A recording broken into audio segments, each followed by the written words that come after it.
Ibigay na lang sa reader yung ano. Project ni mo, Jay? Ha? Wala magdadiri ang itong Bible reader niya. Wala yung copy ba? Yun na lang sa iyo. Pahiram mo na yung cellphone mo. Okay.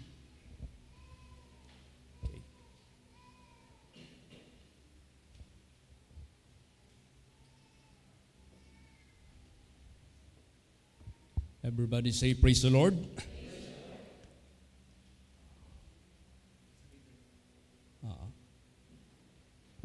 Sige nga. Pakibasa po ang Hebrews. Mag-operate ka man ng ano. Ano na lang. Pastor Inday, pakibasa na lang. Yan na lang para mabilisan. Hindi na tayo maghanap-hanap. Naka-program na yan lahat dyan. Sunod-sunod na yan. Okay. Basahin po natin ang Hebrews chapter 3 verse 1. Praise the Lord. Therefore, holy brothers, called to be partakers of the heavenly calling, consider apostle and high priest of our profession, Christ Jesus. Okay. Praise the Lord. Ano ang tawag sa atin lahat? Holy brothers. Holy sisters. Yan ang ating naging buhay sa ating pananampalataya sa ating Panginoong Hesus Kristo. Ginawa niya tayong holy. Ginawa niya tayong banal. Kaya ang tawag sa ating kongregasyon, holy brothers, holy sisters. Anong klaseng tawag ang kanyang ibinahagi sa bawat isa sa atin? Called to be partakers of the heavenly calling. Ito po ay makalangit na tawag nangyari sa buhay natin. Pag tayo ay tinawag galing sa langit, dahil gusto ng tumawag sa atin, makarating tayo doon. Praise the Lord. Praise the Lord. Para bang tinawag ka ng kumpanya para i-hire? Pupunta ka doon sa kumpanya. Tinawag tayo doon sa langit dahil gusto ng nagtawag sa atin, punta tayo doon sa langit, sa kaharian ng Diyos. So hindi ito basta-bastang tawag lamang. This is not ordinary calling. This is heavenly calling. Consider the apostle and high priest of our profession. Anong klaseng profession? Anong klaseng profession ang tawag ng Diyos sa atin? Apostles and high priest. Tayo po ay tinawag ng Diyos sa isang profesyon na maging high priest, na maging mga apostles. Ibig sabihin yan, naglilingkod sa Diyos para gawin ang gawain ng Diyos. Yan yung tawag ng Diyos sa bawat isa sa atin. Ingatan natin ito. Mahalin natin ito. Pag sinabing apostle, follower of Jesus Christ, pag sinabing high priest, handling the word of God to feed the people kung saan ka man italaga ng Diyos. This is the profession we receive. Sino ang naging batayan sa apostleship natin? Sino ang batayan ng ating pagka-priesthood? Si Jesus Christ. Gawin lang natin ang halimbawa ni Lord Jesus Christ, that is our apostleship. Gawin lang natin ang halimbawa ni Lord Jesus Christ, that is our priesthood. Siya yung example. Siya yung ating apostleship. Siya yung ating priesthood. Siya. Kaya pasalamat tayo sa ating Panginoong Hesus Kristo. Kaya yan ang tandaan natin. We are holy brothers. We are among holy sisters. Pag sinabing holy brothers, walang banggayan, walang siraan, walang hatulan, walang chismisan, walang samaang loob, walang duda sa isa't isa, kundili ang pagmamahalan ang naghari, ang pagtutulungan ang naghahari, ang mahalan ang naghahari. Yan yung holy brethren. Praise the Lord. Kaya sa ating atmosphere, walang chismisan, walang mga hearsay na nagsisira sa ating samahan. Kailangan natin ang pag-iibigan. Kailangan natin ang pagtutulungan. Kailangan natin ang malinis na isip. Kailangan natin ang malinis na puso sa bawat isa sa atin. We are holy brothers. We are together with holy sisters. We are holy brethren. And this is heavenly calling, that you might be an apostle, that you might be a priesthood. That is the profession na tinawag ni Kristo sa buhay natin. Ingatan natin ito. Huwag natin itong baliwalain. Huwag natin itong sayangin ang pagkakataon. Huwag nating hayaan si Satanas magsira sa atin lahat. Huwag nating hayaan makapasok ang kasiraan ng dyablo sa buhay natin. Proteksyonan natin ang ating holy brethren. Tayo lahat mga kapatiran. Praise the Lord. Napaka-importante yan. At kinakailangan, kung ito ay natanggap ninyo, pag uwi nyo sa inyong kongregasyon, sabihin nyo rin ito. Kung saan man makakarating ang ebanghelyo ng ating Panginoong Hesukristo sa buhay natin, saan man tayo tinalaga ng Diyos, sabihin natin sa kanila. Kasi kailangan ito ma-apply sa lahat ng membro, sa lahat ng mga pastors, sa lahat ng mga niligtas ng ating Panginoong Hesukristo. Kailangan talaga ito. Napaka-importante ito. Mabuti na lang meron tayong chat group or group chat. Buti na lang meron tayong FB. Mabuti na lang meron tayong Zoom meeting. Nagkakarinigan tayo sa isang oras sa tayong lahat na mga nagtitipon. Mabuti na lang meron tayong live dahil nagkakarinigan ng bawat isa. So kinakailangan ang banal na salita ng Diyos ang siyang maghari sa lahat. Kailangan si Kristo ang siyang maghari sa lahat sa buhay natin. Yung inawit natin kanina, make me a blessing. Praise the Lord. Kailangan walang sino man sa atin dito maging cohorts ni Satanas, na maging link ng dyablo sa ikasisira ng ating samahan, sa ikasisira ng ating kapwa, sa ikasisira ng ating membro, sa ikasisira ng ating sarili. Kailangan lahat tayo ay magtibayan. Kinakailangan lahat tayo magkaroon ng malinis na pag-iisip. Pure talaga. Pure talaga. Pure talaga ang kailangan ng Diyos sa ating buhay, because this is heavenly calling. Apostleship is not a joke. You are handling the works of God. Priesthood is not a joke, because you are a vessel of God to speak His words. This is our profession. Praise the Lord. Praise the Lord. Hindi ito basta-basta. So kailangan ito marinig ng lahat, kailangan ito malaman ng lahat, para tayong lahat must be holy. Basahin natin. 1 Thessalonians 5:27.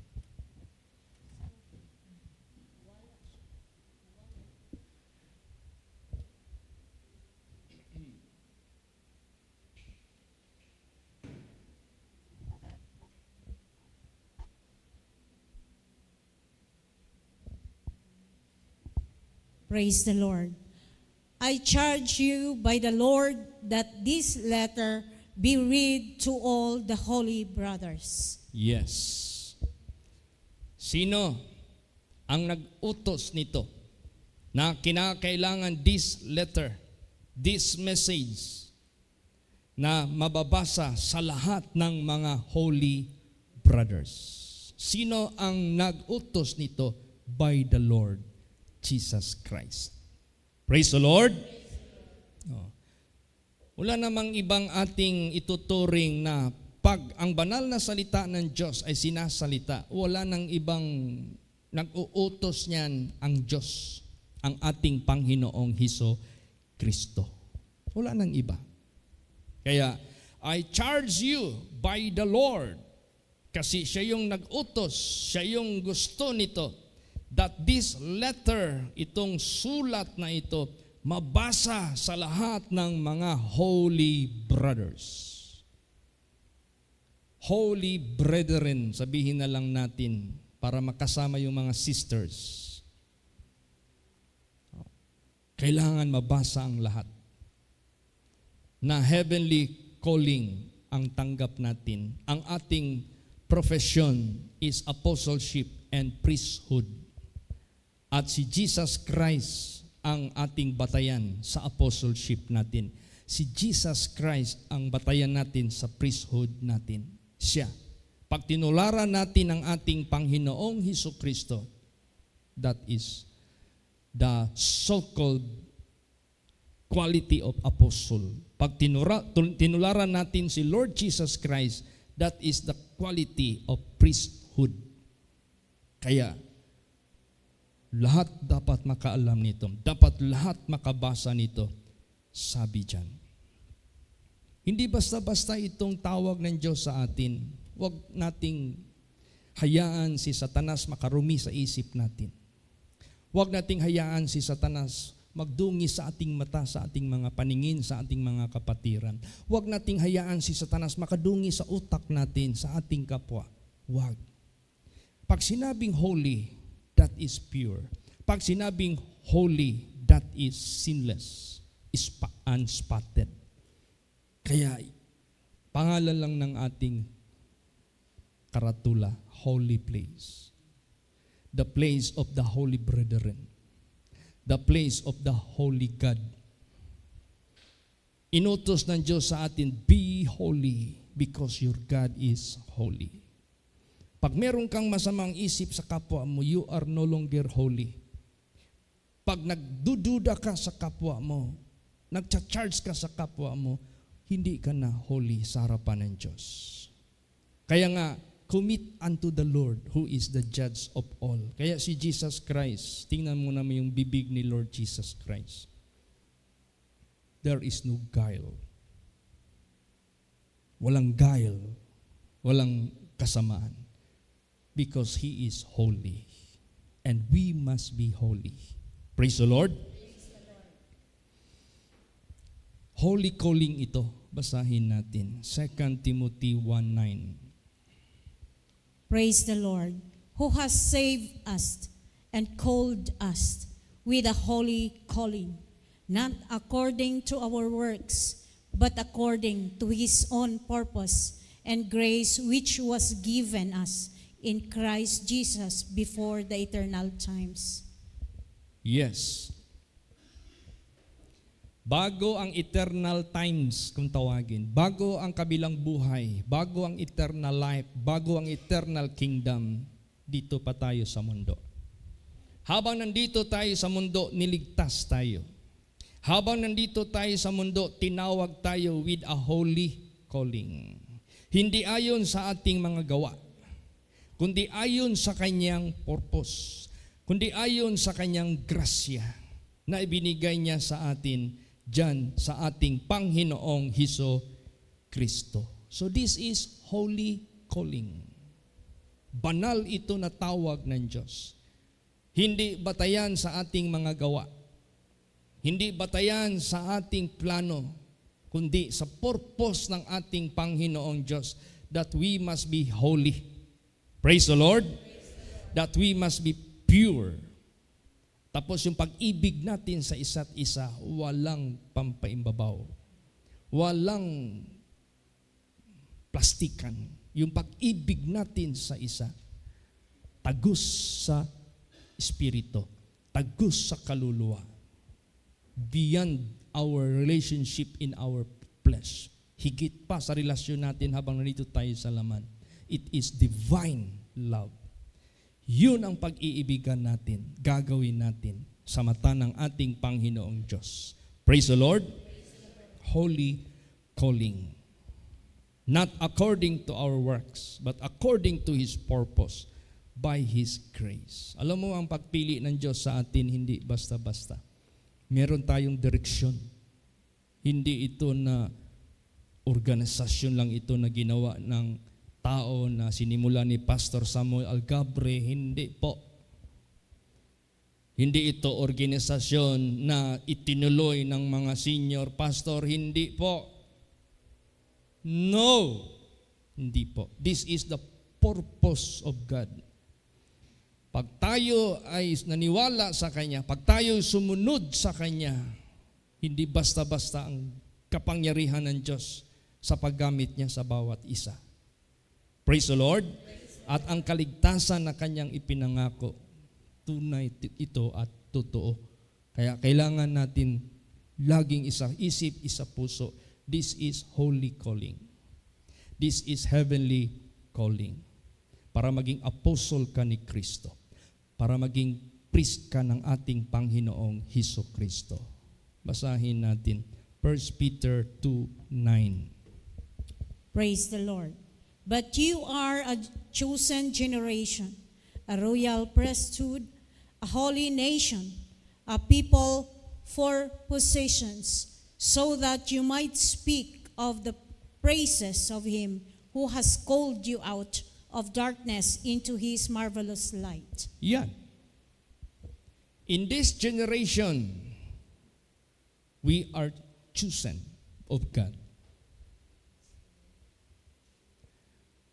A royal priesthood. Maghahandle tayo ng Word of God. A holy nation, a holy community, a holy people. Yan. Ang tawag ng Diyos sa buhay natin. A people for possession. We will be possessing the manifold blessings of God for the use of the gospel of God. Hindi naman tayo pwede sa sanglibutang ito if God will not give us possessions. Praise the Lord. Oh. Kaya nga, binibigyan tayo ng Diyos ng mga pagkakataon na may mag-donate ng lupa, may matirikan ng simbahan, ginagamit natin. That is our possession. We are a people for a possession, for a blessing, for a provision from God. It doesn't matter sino ang nag-donate, it doesn't matter sino ang nag-donate ng finances, huwag tayong magtitik sa kanila. Si Jesus ang purihin natin, ang Diyos ang ibunyi natin, siyang i-praise natin. Praise the Lord. Ano na lang yung mga nag-donate, ano na lang yung nagbigay, ano na lang yung nag-impart, huwag kang mabahala. They have part in God. God is not unrighteous to forget their labor. Basta tandaan natin, lahat ng mga possessions na binigay ng Diyos sa atin, huwag tayong pumuri sa kanino paman. Doon tayo magpuri sa Diyos. Praise the Lord. At kung sino man mag-expect sa atin dito dahil nakapagbigay ka, nakapagtulong ka, huwag kang mag-expect ng praise galing sa tao. Ang expectation natin isa lang. Doon lang sa langit.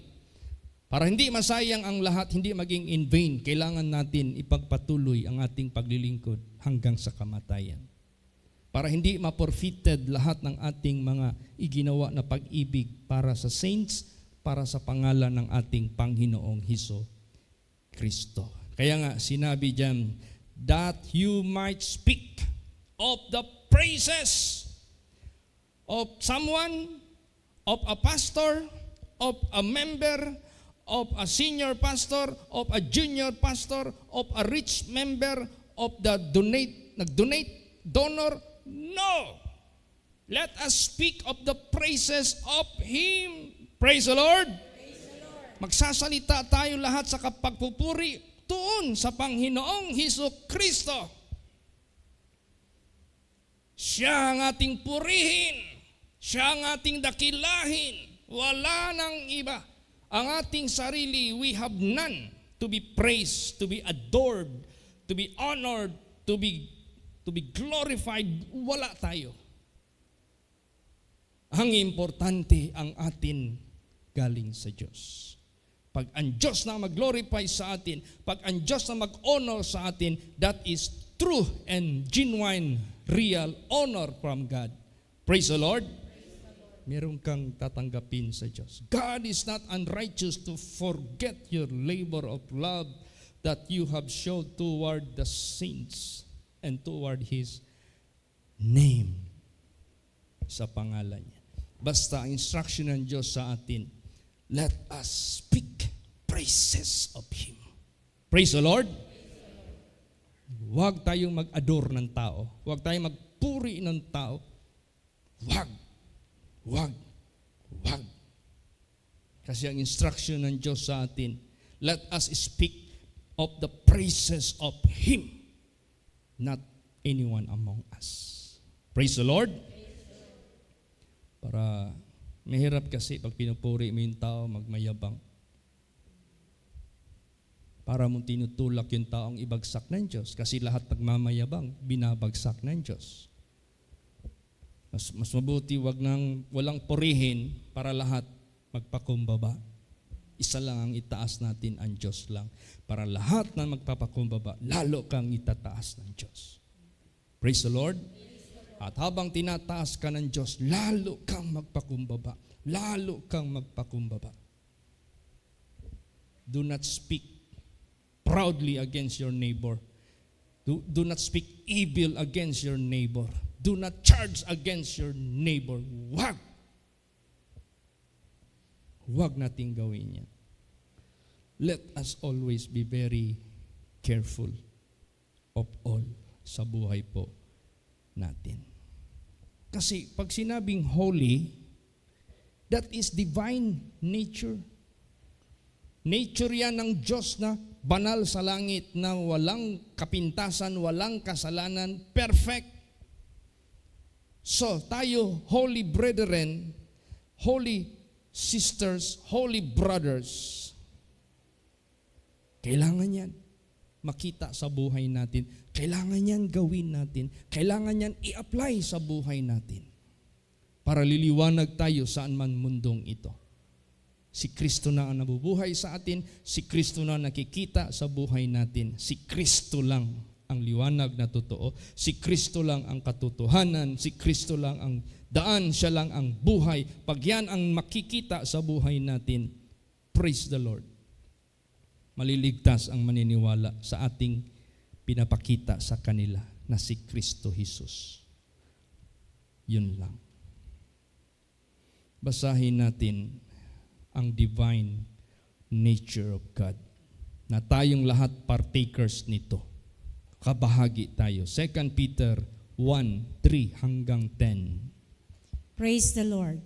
According as His divine power has given to us all things that pertain to life and godliness, through the knowledge of Him who has called us to glory and virtue, through which He has given us exceedingly great and precious promises, so that by this you might be partakers of the divine nature, having escaped the corruption that is in the world through lust, but also in this very thing, bringing in all diligence, filling out your faith and virtue, and with virtue knowledge, and with knowledge self-control, with self-control patience, and with patience godliness, and with godliness brotherly kindness, and with brotherly kindness love.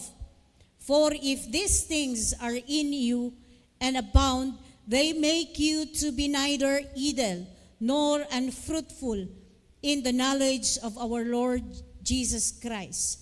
For He is whom these things are not present, in blind, and cannot see afar off, and has forgotten that He was purged from his sins in the past. Therefore, brethren, rather be diligent to make your calling and election sure, for if you do these things, you shall never fall.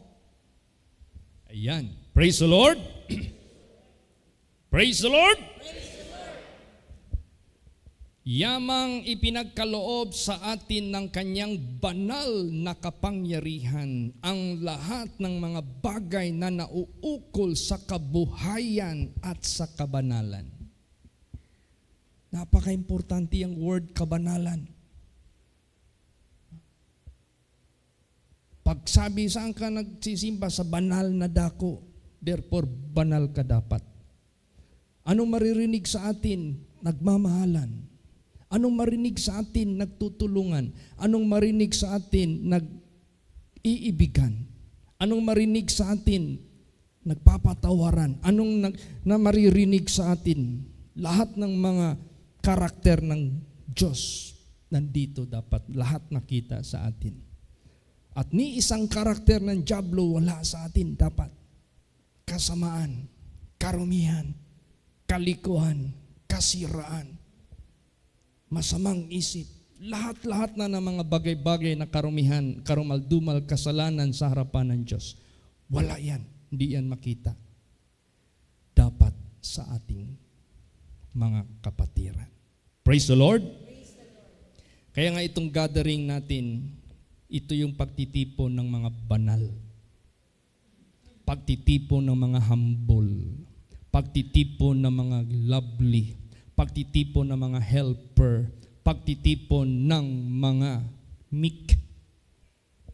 This is holy brethren. The gathering of the holy brethren. Lagi nating i-highlight yung word holy na ikaw mismo ang holy. Dahil namuhay ka sa holy na Diyos. This is a holy calling. This is holy brothers. This is holy sisters. Praise the Lord. Praise the Lord.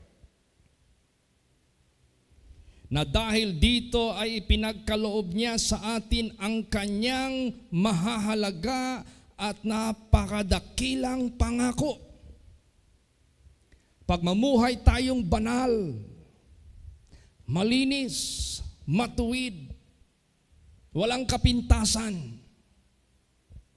mitakot sa Diyos, nire-resist lahat ang mga tukso ng demonyo, nire-resist lahat ang mga naghihila sa kasamaan, hindi pinapahintulot ang lahat ng karumihan. Pag nandyan ang kabanalan, anong sinabi dyan? Na dahil dito, ay ipinagkaloob niya sa atin ang kanyang mahahalaga at napakadakilang pangako upang sa pamagitan ng mga ito ay makabahagi kayo sa kabanalang mula sa Diyos.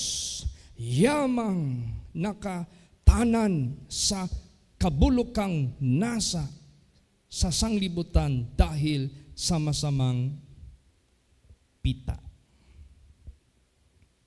Ibig sabihin yan, nakatakas tayo sa anumang karumihan, kabulukan na mga nasa. Nagdanasa ka ng kapwa mo, tilahin mo pabagsak, kaya sirain mo. Kabulukan na nasa yan. Nagnanasa ka na yung tao na yan masira ang puri, i-chismis mo, masamang nasa, dapat makatakas ka na dyan. Praise the Lord. Makatakas ka na dyan. Mga ano yan, kurap ano yan, puro kurap manner yan.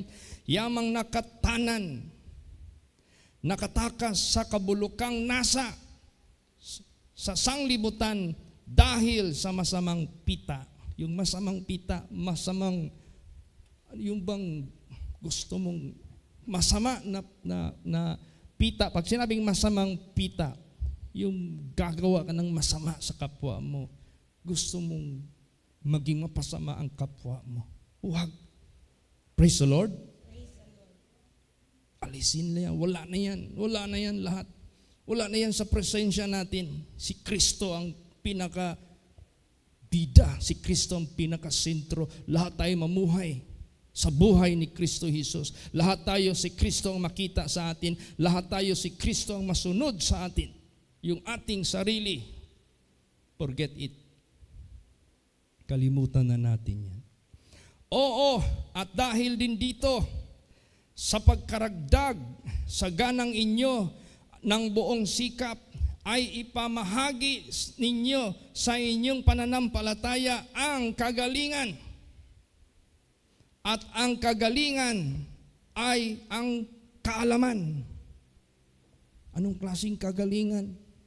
Kagalingan mula sa salita ng Diyos, kagalingan mula sa ating Panginoong Jesucristo, kagalingan mula sa banal na Espiritu.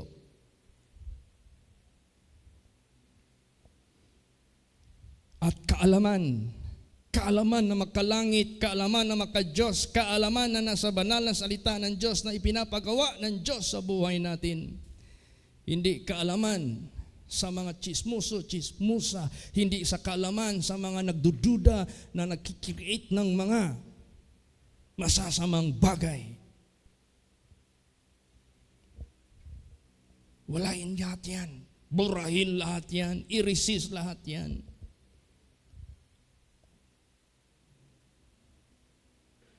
At sa kaalaman ay ang pagpipigil.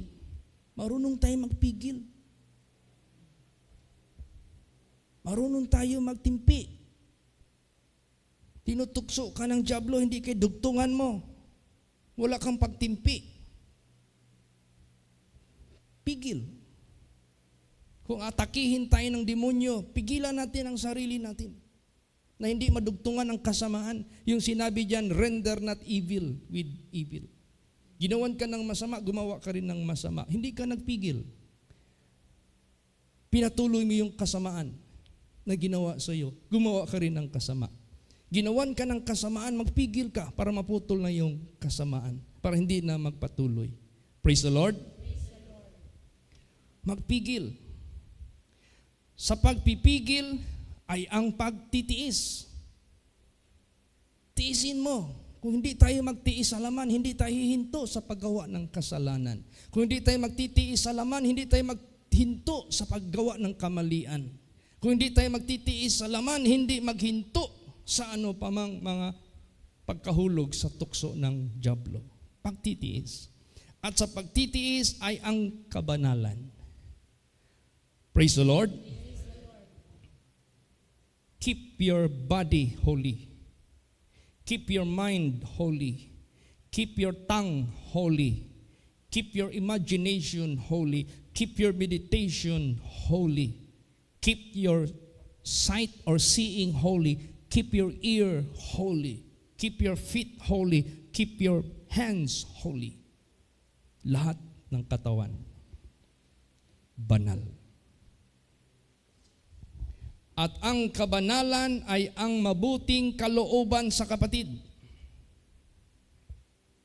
Wala kang kasamaang loob sa kapatid mo. Wala kang kasamaang isip sa kapatid mo. May nagkwento sa iyo na ikasasama sa isip mo laban sa kanya, hindi mo yan pinapahintulot. You resist it.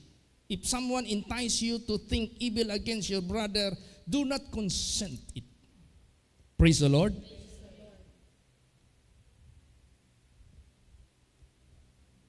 So,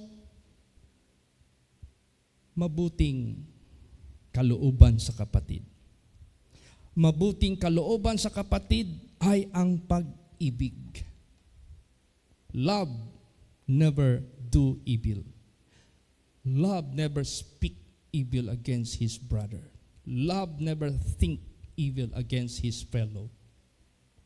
Yan ang lagi nating tandaan. Pag-ibig.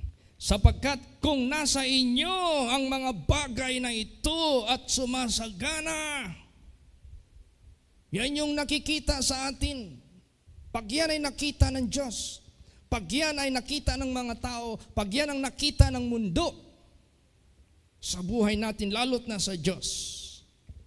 Never mind the world, because sometimes people, they misinterpret it. Sometimes people, they misunderstood it. Doon na lang sa harapan ng Diyos. Pag yan ay sumasagana at ang mga bagay na ito ay nasa sa inyo, nasa atin, ay hindi kayo pababayaang maging mga tamad o mga walang bunga sa pagkakilala sa ating Panginoong Hesukristo. Lalo tayong lalabong, lalo tayong bubunga sa pagkilala natin kay Lord Jesus Christ. Lalo nating napamumuhay ang buhay ni Jesus. Lalo nating napapakita ang buhay ni Jesus sa buong mundong ito. Lalo nating napopromote si Lord Jesus Christ saan man tayo naroroon. Hindi ka tamad. Hindi ka walang bunga. Malabong ka, mabunga ka. sa ating Panginoong, sa pagkilala sa ating Panginoong Hesukristo. Sapagkat yaong wala ng mga bagay na ito ay bulag. Wala ka dyan, bulag ka sa iyong kaluluwa, sa iyong spiritual life, sa iyong Christian life. Nandiyan pa rin yung pagsisira mo sa puri ng iba, nandoon pa rin yung pagsisira mo sa kapwa mo, ginawan ka ng masama, gaganti ka pa rin ng masama, bulag ka kasi wala ito sa iyo. Yung katangian ng kabanalan, pagtitiis, pagpipigil sa sarili, wala sa iyo. Kabutihan, pag-ibig. Pag wala yan sa atin, bulag, at ang nakikita lamang ay nasa malapit at sa pagkalimot ng paglilinis ng kanyang dating mga kasalanan. Nalimutan mo na napatawad ka na pala dapat. Nalimutan mo na tinanggap ka na sana ng Diyos. Huwag ka nang magdungis sa sarili mo. Kaya huwag nating kalimutan yan. Praise the Lord. I-maintain natin ang kaligtasan, ang kalinisan na nilinis na ng Diyos. Kaya mga kapatid, lalong pagsikapan ninyo na mga panatag kayo sa pagkatawag at pagkahirang sa inyo, sapagkat kung gawin ninyo ang mga bagay na ito ay hindi kayo mga titisod kailan paman. Ano hindi ka matitisod? Hindi ka maporsaken sa presensya ng Diyos. Anong hindi ka matitisod? Hindi ka ma-reject sa paghatol ng Diyos. Anong hindi matitisod? Hindi ka ma-forsake ng Diyos. Panahon ikaw ay lalapit sa Kanya, panahon na ikaw ay hihingi sa Kanya ng pagliligtas. Kaya pasalamatan natin ang ating Panginoong Diyos. Kasi mismo ang ating Panginoong Hesukristo nagpakatawang tao, na-experience niya ang nasa laman. Kaya maintindihan niya yung ating damdamin. Kaya ang advice ni Jesus Christ lagi sa Word of God, tukma. Pag sinabi niya, watch and pray. For what reason? That ye enter not into temptation. Bakit? Dumaan siya sa laman. Watch and pray. That ye enter not into temptation. The spirit is willing, but the flesh is weak. So lahat ng mga advices ni Jesus Christ, perfect yan, kasi dumaan siya sa laman. Alam niya. Kaya ang pinakamagandang maging manager, yung dumaan ng janitorial, yung dumaan ng messenger, pagkatapos nag-aral, nailipat ng ibang department, pagkatapos na-promote hanggang naging manager. So lahat galing sa pinakamababa, sa pinakamataas na mga empleyado, naiintindihan niya ang kanilang kalagayan, dinaanan niya. Kaya ganun din sa ating buhay. Bakit tinawag tayo ng Diyos? Nagsimula tayo sa pinakawala. Bakit pinadaan sa Diyos sa atin ang pinakawala hanggang dahan-dahan? Bakit gusto nating dapat daanan yan? Para maunawaan natin ang sitwasyon ng ating kapwa. Praise the Lord. Yan si Jesus Christ. Basahin natin. Hebrews 5:2. Praise the Lord. Who can have compassion on the ignorant and on those who are out of the way? For he himself also is compassed with weakness. Yan, meron siyang compassion doon sa mga ignorant, doon sa mga out of the way. Alam niyo yung out of the way, wala ka na sa tamang landas. Alam mo yung ignorant, wala kang kamuhang-muhang. Hindi mo alam, mali pala yun. Hindi mo alam, impyerno ka pala. Hindi mo alam, marumi pala yun. Hindi mo alam, bawal pala yun. Hindi, ignorant nga eh. Out of the way ka pa. Meron siyang compassion doon. Kaya ganun din tayo. Dumaan tayo ng lahat ng ganun. Marunong din tayo magkaroon ng compassion sa kanila. Praise the Lord. Siya mismo also is compassed with weakness. Pinalibutan din siya ng kahinaan. Oh Father, if it is possible, not now, Di ba? Weakness yun. Dahil sa kanyang prayer, but not my will, but as thou wilt. Dahil sa kanyang pagka-prayerful niya, kahit napalibutan siya ng weaknesses, na-overcome pa rin niya. Kaya naintindihan niya yung ating kalagayan. Praise the Lord.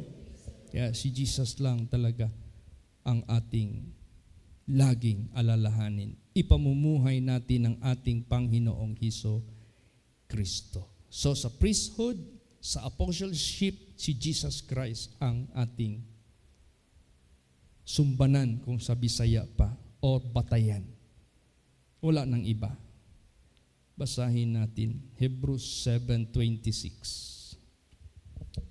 Praise the Lord. For such a high priest became us, who is holy, harmless, undefiled, separate from sinners, and made higher than the heavens. Yan. Such a high priest became us. Anong became us? Became human. As human. Such high priest became human. Naging tao. Became us. Who is holy, harmless, undefiled, separate from sinners, and made higher than the heavens. Si Jesus ang ating priesthood. Siya yung ating apostleship. Praise the Lord. Siya, wala nang iba. Last verse, 2 Corinthians 5:21. Praise the Lord.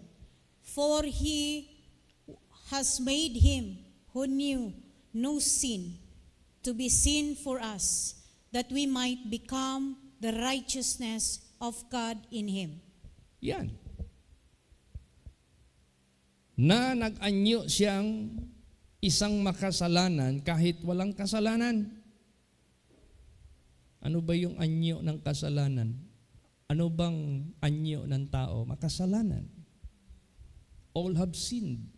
No one is righteous. No, not one. So nag-anyo siyang makasalanan. Nag-anyo siyang tao pero walang kasalanan. That we might become the righteousness of God in Him. Dahil sa kanyang pagkatawang tao, sa pamagitan niya, magkaroon tayo ng righteousness. Dahil pinakita niya yung righteousness ng Diyos, tularan natin yan. Gawin natin yan. Praise the Lord. Sundin natin yan ng buong puso. Para sigurado yan. Kaya mag-abound tayo. Yung key verse natin dyan nakalagay. 2 verses yan. Napakahalagang theme. Yan ang pinaka-theme natin ngayon. Last year, He is able, di ba? Ang nakatatak. Able ang Diyos. Kaya, sino sa bawat anak ng Diyos naniwala doon? Nakaranas ba kayo ng inyong karanasan that God is able, yung mga mahirap na mga problema, mahirap na kalagayan, dahil hindi nyo nakalimutan yung pangako ng Diyos na lutas. Yun. God is able. Praise the Lord. Ngayon naman, itong ating pinaka-theme sa ating foundation, 51st, yung 2 verses. Philippians 3:14. Na kailangan kung magpagamit tayo sa Diyos sa pagliligtas ng mga tao, unahin mo yung atupag yung sarili mo. Press toward the mark of the prize of the highest calling of God with His heavenly calling. Kailangan yan ang unahin mo. Bago ka makarescue ng iba, bago ka gamitin ng Diyos, bago ka maging clean vessel, bago ka maging apostle, high priest ng Diyos. Yan ang focus natin. Praise the Lord. Praise the Lord. Then yung ikalawang verse, 1 Thessalonians 3:12, and the Lord make you to increase. Pag makita yan ng Diyos sa atin lahat, nagkakaisa tayo. Lahat tayo spiritual minded, lahat tayo God-fearing, lahat tayo sumusunod kay Kristo Jesus ng buong puso. Lahat tayo nag-behave sa sarili natin. Lahat tayo nakitaan ng Diyos. Holy brethren ang tawag ng Diyos sa atin. Holy brothers, holy sisters ang tawag ng Diyos sa atin. holy nation, holy congregation. Then, sinabi dito, and the Lord make you to increase. I-increase tayo ng Diyos. Hindi sino ba mang nag-increase nito na mga workers of God, hindi ang nagpa-increase nito sino man ang mga alagad ng Diyos. Wala. Galing kay Pastor Samuel Gabriel dito sa amin lahat, mga senior, lahat sa mga Diyos. Walang nagpa-increase nito sa atin lahat. The Lord Jesus Christ make you increase. Make us to increase. And abound in love toward one another. Yun ang ating pagsasama. Magsagana tayo sa pag-ibig sa isa't isa. Magsagana tayo sa pagmamahalan sa isa't isa na walang pakunwari. Pag nakatalikod, iba ang sinasalita. Pag nakatagilid, kalahati lang ang sinasalita. Tinatago yung kalahati. Pag nakaharap, ang ganda-ganda magsalita. Wala yun. Let your love be without dissimulation. So pag nakita yan ng Diyos sa atin, we abound in love toward one another. Ang gagawin ng Diyos, ang next step na ipapagawa ng Diyos sa atin, and toward all men. Hindi lang among our brethren, among congregation, nag-abound yung ating love toward all men. Ipapalabas tayo ng Diyos sa hindi natin kamimbro. Ipapalabas tayo ng Diyos sa hindi natin kalahi. Ipapalabas tayo ng Diyos sa hindi natin kilala.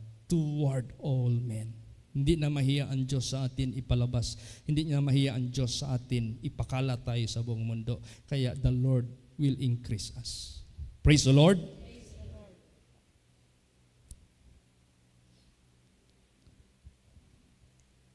Even as we do toward you. Yung pag-ibig na mag-abound sa bawat isa sa atin. At pag nakita ng Diyos yan, God will bring us toward all men kahit saang mundong ito. Kaya yung mga dot dyan sa Philippine map, yan ang pinakamaraming dyan, marka ng mga kongregasyon. Pero yung international map dyan, kaunti pa lang. Pero pag ang Diyos ay masiyahan na sa atin, lahat tayo na namuhayang banal.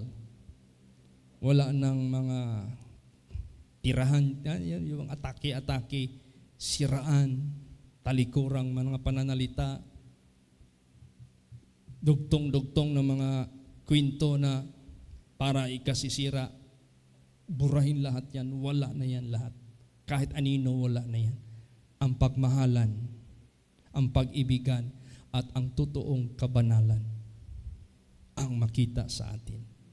Gawin ng Diyos, ang gagawin niya sa atin, ipa-increase tayo ng Diyos. Kasi tutuparin niya bago magunaw ang mundo. Kailangan ang gospel niya maibigay sa buong sanglibutan. At hindi lang tayo ang ginagamit ng Diyos. Hindi natin kilala yung iba. Alam ng Diyos kung sino yung ginagamit niya. Pero tayo hindi natin alam. Marami pa tayong hindi kilala na ginagamit ng Diyos. Praise the Lord. Kaya magsikap tayong lahat, mga anak ng Diyos. Holy brothers, holy sisters, ay magkakaisa tayo ng buong puso. So i-pray natin ang mga arrivals ng mga kapatiran bukas, mas makapal sa bukas, marami. No? So let's pray for their safe arrival. Lahat ng nag-byland, lahat ng mga nag-air, by air or yung mga nagbarko. Meron pa ba next batch sa barko? Wala na. Kayo lang? Kayo lang ba? Ang nagsakay ng barko? Wala nang... Okay. So salamat naman na nakarating na rin kayo. So let's pray for others until we unite in one place. Praise the Lord. Magsitayo po ang lahat. Hallelujah. Let us all pray. Magsidalangin tayong lahat.